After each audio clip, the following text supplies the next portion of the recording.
Influencers ఈరోజు ఏమైపోయిందంటే కొంతమంది చాలా రాంగ్ అనేది క్రింజీ కంటెంట్ చేసి చాలా యూత్ని ఒక డిఫరెంట్ డైరెక్షన్లో అనేది తీసుకెళ్తున్నారు. ఇంకా పచ్చిగా గట్టిగా చెప్పాలనంటే తప్పుగా అనుకొని ఏమని అనుకొని ఇన్ఫ్లుయెన్సర్లు ఇన్స్టెంట్ వ్యూ కోసం, ఆ వ్యూస్ నుంచి వచ్చిన ఫేమస్ కోసం, ఆ డబ్బు కోసం చాలామంది యూత్ జీవితాలు నాశనం అవుతున్నాయని 1% కూడా కట్టేసి అనేది లేదు సార్. ఈ రోజు నువ్వు డబ్బు బలం వస్తుంది, ఇన్ఫ్లుయెన్స్ బలం వస్తుందేమో కానీ ఖచ్చితంగా ఏదో ఒక రోజు ఎవడో ఒకడు నిన్ను వేసేస్తాడు గ్యారెంటీ. అండ్ వేసేయాలి కూడా సరే. 5th class, 3rd class, 2nd class, 6th class ఇలాంటి వాళ్ళు లవ్లు అంట. మొన్న నేను ఒక వీడియో చూశాను. ఒక 10th క్లాస్ చదువుతున్న అమ్మాయి వాళ్ళ అమ్మ తను లవ్ అఫేర్ ని ఒప్పుకోలేదని చెప్పేసి బాయ్ ఫ్రెండ్ తో కలిసి అమ్మని చంపేసిందంట. అదే అంటే దీనిని మించిన దుర్భాగ్యత్వం ఇంకేముంటుంది? ఎప్పుడైనా ఒకటి యూత్ గుర్తుపెట్టుకోవాలి ఏంటంటే సార్, రేపు సమాజంలో నాకు రెస్పెక్ట్ రావాలి అంటే నేను ఏదో ఒకటి సాధించాలి. మనం ఏదైనా ఒక కార్యక్రమం చేయాలి అంటే సమాజాన్నే కదా సార్ పిలిచేది. అందుకే పెద్దవాళ్ళు అన్నారు సార్, నీ పెళ్లికి ఎంతమంది వచ్చిరో కాదు ముఖ్యము, నీ సావుకి ఎంతమంది వచ్చారు. బా ఇప్పుడున్న యూత్ ఎవరైతే ఉన్నారో వాళ్ళు మ్యాక్సిమం కొన్ని వాటికి బానిస అయిపోయారు, అడిక్షన్ అయిపోయారు. అది ఆల్కహాల్ అనుకోండి, మొబైల్ ఫోన్ అనుకోండి, ఇంకా కొంతమంది స్టూడెంట్స్ అయితే డ్రగ్స్ అనుకోండి, ఇంకా కొంతమంది స్టూడెంట్స్ అనేది ఒక బ్యాడ్ ఫ్రెండ్స్తో తిరగడం అనుకోండి, ఇంకొంతమంది స్టూడెంట్స్ అయితే వాళ్ళకి ఈ లవ్ అని చెప్పేసి ఈ డిఫరెంట్ ట్రాక్లో అంటే ఆ మెచ్యూరిటీ ఆ వయసు కూడా కాదు, బట్ అందులో వాళ్ళు మొత్తం వెళ్ళిపోయి సూసైడ్ కూడా చేసుకుంటారు. అంటే 5th class, 3rd class, 2nd class, 6th class ఇలాంటి వాళ్ళు లవ్లు అంట. అదొకే సార్. ఇన్ఫాక్ట్ మొన్న నేను ఒక వీడియో చూశాను, అది ఎంతవరకు నిజమో నాకు తెలియదు. ఒక 10th క్లాస్ చదువుతున్న అమ్మాయి వాళ్ళ అమ్మ తను లవ్ అఫేర్ ని ఒప్పుకోలేదని చెప్పేసి బాయ్ ఫ్రెండ్ తో కలిసి అమ్మని చంపేసిందంట. అదే అంటే దీనిని మించిన దుర్భాగ్యత్వం ఇంకేముంటుంది సార్? 10th క్లాస్ అమ్మాయికి అసలు ప్రేమ ఏం అర్థమవుతుంది సార్? ఆ వయసులో ఇన్ఫాచ్యుయేషన్ తప్పితే ఇంకేమీ లేదు సార్. సో ఎక్కడో మన యూత్ ఈ ఇన్స్టాగ్రామ్ అనేసి ఆర్ యూట్యూబ్ అనేసి సోషల్ మీడియా అనేసి సార్ దీనితో పాజిటివ్ చాలా లాభాలు ఉన్నాయి సార్. వాటిని పక్కన పెట్టి టైం వేస్ట్ వెనక ఎక్కువ చేస్తున్నారు. మీరు అన్నట్టుగా ఆల్కహాలిజం కానీ, డ్రగ్స్ కానీ, అండ్ చెడ్డ అలవాట్లు కానీ మీరు అన్నట్టుగా ఇవన్నీ సార్ సింపుల్ సార్. ఎప్పుడైనా ఒకటి యూత్ గుర్తుపెట్టుకోవాలి ఏంటంటే సార్, రేపు సమాజంలో నాకు రెస్పెక్ట్ రావాలి అంటే నేను ఏదో ఒకటి సాధించాలి. నువ్వు సాధించిన తర్వాత నీకు ఇష్టమైంది నీ దగ్గరకు వస్తుంది. నువ్వు ఫస్ట్ ఇష్టమైన దాని వెనకాల పరిగెడితే నీకు సాధించాల్సింది అన్నది అది దూరం అయిపోతుంది. సో ఫస్ట్ ప్రయారిటీ ఏంటంటే నేను నా 2 కాళ్ళ మీద నిల్చుంటాను, నా ఫ్యామిలీకి నా సమాజంలో పేరు తీసుకొస్తాను, ఆ తర్వాత నాకు ఇష్టమైంది ఆటోమేటిక్గా వస్తుంది సార్. మీరు సాధించిన తర్వాత it could be A competitive exam అయి ఉండొచ్చు, అది స్పోర్ట్స్ అయి ఉండొచ్చు, అది అకాడమిక్గా అయి ఉండొచ్చు, అది బిజినెస్ పరంగా అయి ఉండొచ్చు. First concentrate on your career sir. 25 లోపు సెటిల్ అయిపోవాలి. అండ్ సెటిల్ ఎలా అవ్వాలంటే నలుగురు నన్ను చూసి అరే సెటిల్ అయితే వీడిలాగా అవ్వాలరా అని అవ్వాలి సార్. ఆ తర్వాత మీకు నచ్చింది చేసుకోవచ్చు. నేనైతే ఇదే చెప్తాను sir. First settle down academically, professionally. ఇది అయిన తర్వాతనే మీరు పర్సనల్ సెటిల్మెంట్ గురించి ఆలోచించండి.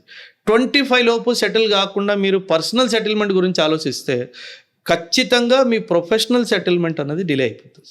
సో అది చేయకూడదు. ఇది నా suggestion to the youth sir. Excellent suggestion. అది ఇంప్లిమెంట్ చేస్తే ఇంకా చాలా బాగుంటుంది సార్. ఇప్పుడు ఇందాక నేను మీ క్వశ్చన్ అడిగినప్పుడు స్టూడెంట్స్ అనేది ఈ మధ్యకాలంలో కొంతమంది ఎవరైతే యూత్ రాంగ్ ట్రాక్లో వెళ్తున్నారు, మీరు అన్నారు సోషల్ మీడియా ఇన్ఫ్లుయెన్సెస్ కూడా ఉంది అని చెప్పేసి. సో సోషల్ మీడియాలో కూడా పాజిటివ్, నెగిటివ్ కూడా ఉంటుంది. అంటే మనం ఎట్లాంటి కంటెంట్ చూస్తున్నాం దాన్ని బట్టే ఇంపాక్ట్ అనేది క్రియేట్ అవుతుంది, రైట్? సో నా కొంతమందిని చూసి అరే వీళ్ళు ఇట్లా చేస్తున్నారని వీళ్ళు కూడా వాళ్ళకి లైక్ ఇన్స్పైర్ అయ్యి వీళ్ళు కూడా అలా చేస్తున్నారు. That means wrong track. Okay, కొంతమంది అంటే ఇన్ఫ్లుయెన్సర్స్ అంటే meaning influencing someone. Okay, but ఇక్కడ ఇన్ఫ్లుయెన్సర్స్ ఈరోజు ఏమైపోయిందంటే కొంతమంది చాలా రాంగ్ అనేది క్రింజీ కంటెంట్ చేసి చాలా యూత్ని ఒక డిఫరెంట్ డైరెక్షన్లో అనేది తీసుకెళ్తున్నారు. ఇంకా పచ్చిగా గట్టిగా చెప్పాలనంటే ఇప్పుడు మీరు బార్డర్లో ఉండి చాలామంది తీవ్రవాదులు అనేది అక్కడ మన దేశం కోసం అంటే మన దేశం పైన ఎవరైతే అటాక్ చేస్తున్నారో వాళ్ళని మీరు చంపారో లేదంటే వాట్ ఎవర్ అక్కడ జరిగింది. కానీ ఇక్కడ ఇప్పుడు కొంతమందిలో తప్పుగా అనుకొని ఏమని అనుకొని ఇన్ఫ్లుయెన్సర్లో తీవ్రవాదులు ఉన్నారనమాట, టెర్రరిస్టులు. ఎందుకు అంటున్నానంటే నేను ఇప్పుడు మన యూతే రేపటి రోజున ఇండియాకి ఒక గ్రేటెస్ట్ అసెట్స్ అని అంటారు. సో అట్లాంటి యూత్ని ఇప్పుడు కొంతమంది ఇన్ఫ్లుయెన్సర్స్ వాళ్ళ ఒక కంటెంట్ ద్వారా వాళ్ళని మొత్తం కూడా నాశనం చేస్తున్నారు. వాళ్ళ కేటగిరీస్ కూడా చెప్తాను. కొంతమంది ఏమో బెట్టింగ్ అని చెప్పేసి ఇన్ఫ్లుయెన్స్ చేసి వాళ్ళని నాశనం చేస్తున్నారు. కొంతమంది వచ్చేసి ఈ క్రింజీ కంటెంట్ అనేది చేసుకుంటూ వాళ్ళని నాశనం చేస్తున్నారు. కొంతమంది బోల్డ్ కంటెంట్ చేసుకుంటూ వాళ్ళని నాశనం చేస్తున్నారు. అంటే వాళ్ళు ఏం కంటెంట్ చేస్తున్నారు, దానివల్ల ఎలాంటి ఇంపాక్ట్ అవుతుందని 1% కూడా ఆలోచిస్తలేరు. సో చాలా మంది యూత్ జీవితాలు అనేది నాశనం అవుతుంది. ఎందుకంటే వాళ్ళకి తెలియదు కదా, వాళ్ళ అమాయకులు, వాళ్ళకి ఏది కరెక్ట్ ఏది రాంగ్ అనేది ఆ మెచ్యూరిటీ కూడా లేదు. వీళ్ళకేమో ఇన్స్టెంట్ వ్యూ కోసం, ఆ వ్యూస్ నుంచి వచ్చిన ఫేమస్ కోసం, ఆ డబ్బు కోసం చాలా మంది యూత్ జీవితాలు నాశనం అవుతున్నాయని 1% కూడా కట్టేసి అనేది లేదు సార్. సో వీళ్ళకి మీరు ఏం చెప్తారు? ఎందుకంటే you are the right person. ఎందుకంటే అక్కడ మీరు వాళ్ళని చంపడం అది దేశభక్తి కోసం మీరు ఏదైతే చేశారు, కానీ దానికన్నా ఘోరంగా వీళ్ళు చేస్తున్నారు. Sir first of all sir, youth నేర్చుకోవాల్సింది సెల్ఫ్ డిసిప్లిన్ సార్. ఏదైనా సరే, ఒక మనిషి అయినా సరే, ఒక ఈవెంట్ అయినా సరే, ఒక వీడియో అయినా సరే, నా దగ్గరకు వచ్చింది అంటే చేసిన వాడికి లాభం ఏంటి, నాకు లాభం. నీకు లాభం అనిపిస్తేనే నువ్వు అది చూడాలి.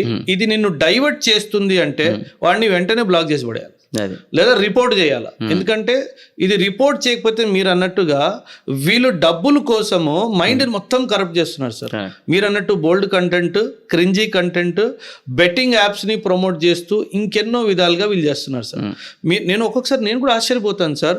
2 crore లైక్స్, అదే 2 crore లైక్స్ కంటెంట్, చెత్త కంటెంట్. అది 2 crores లైక్ ఎందుకు వచ్చింది? ఎందుకంటే సంబడి నీ మైండ్ ని క్యాప్చర్ చేసేసాడు. సో నీ మైండ్ క్యాప్చర్ అవుతుంది అనగానే అక్కడ నుంచి జారుకోవాలి. అది నువ్వే డిసైడ్ చేయగలుగుతావు. మీకు నేను చేయలేను, నాకు మీరు చేయలేరు. That individual only has to decide ఇది నాకు ఎందుకు వచ్చింది, దీని మీద నేను కంప్లైంట్ రైజ్ చేయాలా అని బాధ్యత గల పౌరుడి లాగానే మీరు ప్రవర్తిస్తుంటే ఈ వెధవలు ఇవి చేయడం ఆపేస్తారు. ఎందుకంటే సోషల్ మీడియా ఇప్పుడు కంటెంట్ ఫిల్టరేషన్ కరెక్ట్ గా జరగట్లేదు. అండ్ ఎందుకంటే ఆ కంటెంట్ 18+ లేదా ఎవరు చూడట్లేదు. మీరు ఇన్స్టాగ్రామ్కి వెళ్ళి సెర్చ్ బటన్ నొక్కితే అన్ని బూత్ ఫోటోలే వస్తున్నాయి. ఎందుకంటే కావాలని చెప్పేసి మీ మైండ్ని అక్కడ ఫిక్స్ చేయాలి అనే ఉద్దేశంతో. సార్ మీరు పాన్కి అడిక్ట్ అయి ఉంటే మాత్రము, వైల్డ్ కంటెంట్కి అడిక్ట్ అయి ఉంటే మాత్రము మీ బ్రెయిన్ పనిచేయదు సార్. సో అది కావాల్సిన వయసులోనే అది మీకు రావాలి. మీరు చదువుకుంటున్నారు విద్యార్థులు అంటే మాత్రము ఆ వయసులో మీరు చూడాల్సిన కంటెంట్ అది కాదు. సో ఖచ్చితంగా పేరెంట్స్ కూడా వీటి మీద కన్ను పెట్టి ఉంచాలి. సార్ నేను లిబర్టీకి ప్రోత్సహిస్తాను, నేను ప్రైవసీకి ప్రోత్సహిస్తాను, కానీ ఆ ప్రైవసీ వల్ల నువ్వు నీ లైఫ్ పాడు చేసుకుంటున్నావు అంటే నేను ఆ ప్రైవసీ నీకు ఇవ్వను. నీకు నచ్చినా నచ్చకపోయినా as a parent are as a Guardian నేనైతే ఆ ప్రైవసీ నీకు ఇవ్వను. ఎందుకంటే ఆ తర్వాత నువ్వు ఫ్యూచర్లో నాకే చెప్తావు, నువ్వు నన్ను ఆపలేదు, నా జీవితం నాశనం అయిపోయిందని చెప్పి నా మీదే వెళ్ళి చూపిస్తావు. కాబట్టి ఖచ్చితంగా self discipline, parental control and society control, ఈ 3 ఉండాలి సార్. అప్పుడే అది ఆగుతుంది, లేదా ఆగుతుంది. సరే సరే, ఇప్పుడు మీరు ఒక సైడ్ ఇది చెప్పారు, నేను ఇంకో సైడ్ కార్నర్ గురించి చెప్తున్నాను. నేను అంటే ఇంకో సైడ్ అంటే చేసేవాళ్ళు, చూసే వాళ్ళని మీరు చాలా బాగా చెప్పారు. మీరు చేసే వాళ్ళకు కూడా మీరు ఒక స్ట్రాంగ్ మెసేజ్ ఇవ్వమని నేను రిక్వెస్ట్ చేస్తున్నాను. ఎందుకంటే వాళ్ళ లోపల కూడా ఒక మార్పు రావాలి, వాళ్ళు కూడా మనుషులే కాబట్టి ఒక మార్పు రావాలి. సరే, ఇప్పుడు ఎండ్ ఆఫ్ ది డే నా చేతిలో కంట్రోలింగ్ ఉంది. ఎందుకంటే ఒకప్పుడు గాంధీజీ గారు కావచ్చు, సుభాష్ చంద్రబోస్ గారు కావచ్చు, ఇంకా అప్పట్లో రాముడు కావచ్చు, కృష్ణుడు కావచ్చు, వాళ్ళకి అంత సోర్స్ లేదు దట్ నెంబర్ ఆఫ్ పీపుల్కి వెళ్ళి ఏదైనా ఇన్ఫ్లుయెన్స్ చేయడానికి, ఏదైనా మెసేజ్ పాస్ చేయడానికి. వాళ్ళకి ఏదైనా చెప్తే 10 మా అంటే 20-30 మంది గ్యాదరింగ్లను చేసేవాళ్ళు. వీళ్ళు ఒక్క మాట చెప్తే ఈరోజు కొన్ని వేల మందికి, లక్షల మందికి, మిలియన్స్ ఆఫ్ పీపుల్కి వెళ్తుంది ఒక video or whatever they are doing now. అది ఏ వేల వెళ్తుంది అనేది 1% కూడా ఒక కామన్ సెన్స్ అనే సెన్స్ అనేది లేదు. సో ఆ కామన్ సెన్స్ అనే సెన్స్ లేని వాళ్ళకే మీరు ఒకటి ఏదన్నా చెప్తే వాళ్ళ లోపల ఒక రియలైజేషన్ రావాలని నేను కోరుకుంటున్నాను. 2 విషయాలు సార్.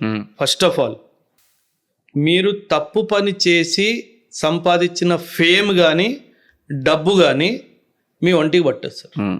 ఖచ్చితంగా రోగాలు వస్తాయి, ఖచ్చితంగా మీ ఫ్యామిలీ లైఫ్లో డిస్టర్బెన్సెస్ ఉంటాయి. ఎందుకంటే నేచర్ అన్ని గమనిస్తుంది సార్. నీ వల్ల ఒకటికి మంచి జరిగిందా, నీ వల్ల ఒకటికి చెడు జరిగిందా? చెడు జరిగితే మాత్రం సమాజం నిన్ను వదిలేస్తుందేమో, కానీ నేచర్ మాత్రం, దేవుడు మాత్రం నిన్ను ఖచ్చితంగా వదలడు సార్. కర్మ. సో ఆ కర్మం చెప్తారు కదా సార్, దేవుడైనా క్షమిస్తాడు, కర్మ క్షమించదు సార్. అదొకటి. రెండవది, రేపు ఈరోజు నువ్వు పాజిటివ్గా ఉన్నావేమో, అంటే డబ్బు బలం వస్తుంది అండ్ ఇన్ఫ్లుయెన్స్ బలం వస్తుందేమో, కానీ ఖచ్చితంగా ఏదో ఒక రోజు ఎవడో ఒకడు నిన్ను వేసేస్తాడు, గ్యారంటీ. అండ్ వేసేయాలి కూడా సార్ ఇలాంటి ఎదవల్ని. ఎందుకంటే గవర్నమెంట్ ఊరుకుంటే మాత్రము సమాజం సార్, సొసైటీలోనే రెవల్యూషన్ వచ్చింది సార్. సొసైటీలోనే రెవల్యూషన్ రావాలి. ఇలాంటి వాళ్ళ వీడియోస్ని ఖచ్చితంగా రిపోర్ట్ చేసి బ్లాక్ చేయాలి. యూట్యూబే కాదు, ఇన్స్టాగ్రామ్లో కూడా దానికి రిపోర్టింగ్ ఛానల్స్ ఉంటాయి సార్, అవన్నీ ఉండాలి. అండ్ సార్, మీరు పొద్దున్న లేస్తే అద్దం చూసుకోవాలి. అద్దం చూసుకున్నప్పుడు మీరు మీ కళ్ళల్లో చూసుకొని, ఒరే నేను ఈరోజు సమాజానికి ఒక పాజిటివ్ మెసేజ్ ఇచ్చానా లేదా అన్న ఆలోచన తెచ్చుకుంటే మేబీ మీకు సిగ్గు వస్తుందేమో అన్నది నా 100%. ఎందుకంటే ఇండివిజువల్ మార్పు వస్తే కానీ ఈ చేంజ్ అనేది రాదని నేను కూడా అనుకుంటున్నాను. ఎందుకంటే వాళ్ళు కూడా చేసేటప్పుడు అరే దీనివల్ల ఎన్ని వేల జీవితాలు నాశనం అవుతున్నాయి అనేది 1% కూడా ఆలోచించకుండా అలా చేస్తున్నారు. కానీ రేపటి రోజున వీళ్ళు పెద్దగా అయిన తర్వాత వీళ్ళ పిల్లలే ఆ కంటెంట్ చూస్తే వీళ్ళ పిల్లలకే అది ఎఫెక్ట్ అంటే వాడన్నా బెట్టింగ్ అన్నా ఆడాలి, లేదంటే వాడన్నా క్రింజ్ కంటెంట్ సేమ్ చేయాలి, కూతురన్నా అబ్బాయి అన్నా. లేదు అని అంటే వాళ్ళు బయట తలెత్తుకోలేకపోతుంటారు. అరే ఒకప్పుడు మీ ఫాదర్ ఇలా చేసిందంట, మీ మమ్మీ ఇలా చేసిందని. అంటే ఈ వీడియోలు ఎప్పుడు పోవు సోషల్ మీడియాలో. ఏమనుకుంటారు, నేను ఒక పెద్దగా అయిపోయిన తర్వాత, నాకు పెళ్ళి అయిపోయిన తర్వాత ఇదంతా ఏముంటది, ఎప్పుడు అన్నీ ఎప్పటికైనా బయటకు వస్తాయి. సో అప్పుడు ఈ నెక్స్ట్ జనరేషన్ వాళ్ళకి సంబంధించిన వాళ్ళు చూసినా కూడా గాన్. ఎందుకంటే మీరు సమాజానికి సార్, దేవుడు సమాధానం నాకు తెలియదు సార్, కానీ సమాజానికి మాత్రం ఖచ్చితంగా సమాధానం ఇవ్వాల్సి వస్తుంది ప్రతి ఒక్కడు సార్. మీరైనా సరే, నేనైనా సరే, మనం ఏదైనా చేయాలి, ఒక కార్యక్రమం చేయాలి అంటే సమాజాన్నే కదా సార్ పిలిచేది. అందుకే పెద్దవాళ్ళు అన్నారు సార్, నీ పెళ్ళికి ఎంతమంది వచ్చిరో కాదు ముఖ్యము, నీ సావుకి ఎంతమంది వచ్చారు. అక్కడ నువ్వు ఎంత సమాజానికి కాంట్రిబ్యూషన్ చేసినావో అర్థమైపోతుంది.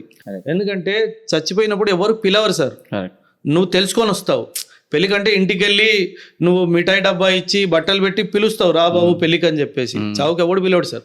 అందుకే ఎవరి చావుకి ఎంతమంది వెళ్తారో దాని ద్వారానే తెలుస్తుంది వాడు డైలీ లైఫ్ లో ఎంత ఇంపాక్ట్ చేసాడు. అది గుర్తుపెట్టుకోను. నువ్వు వెళ్ళిపోయిన రోజు ఎంతమంది ఏడుస్తారా, ఎంతమంది ఆ అమ్మ పీడ పోయింది అని అంటారా, అది గుర్తుపెట్టు. సూపర్.